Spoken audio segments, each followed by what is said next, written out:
May mga nagme-message po sa akin at nagtatanong kung bakit sa tuwing may banal na misa, tanging mga pare lamang ang umiinom ng alak.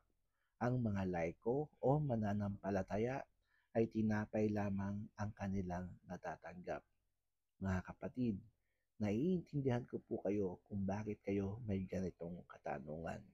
Sadya lamang pong may mga kadahilanan gaya ng economic reasons, logistical reasons, at ang pangatlo, hindi naman po lahat ay handang tumanggap o uminom ng alak.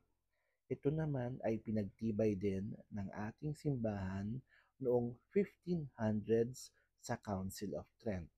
Sinabi ng ating simbahan na kahit alak o tinapay lamang ang iyong matanggap, pareho mo pa rin matatanggap ang katawan, ang dugo, ang espiritu at pagka-Diyos ng ating Panginoong Kristo.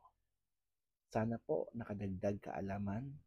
Hanggang sa muli, Brother Paul. God bless.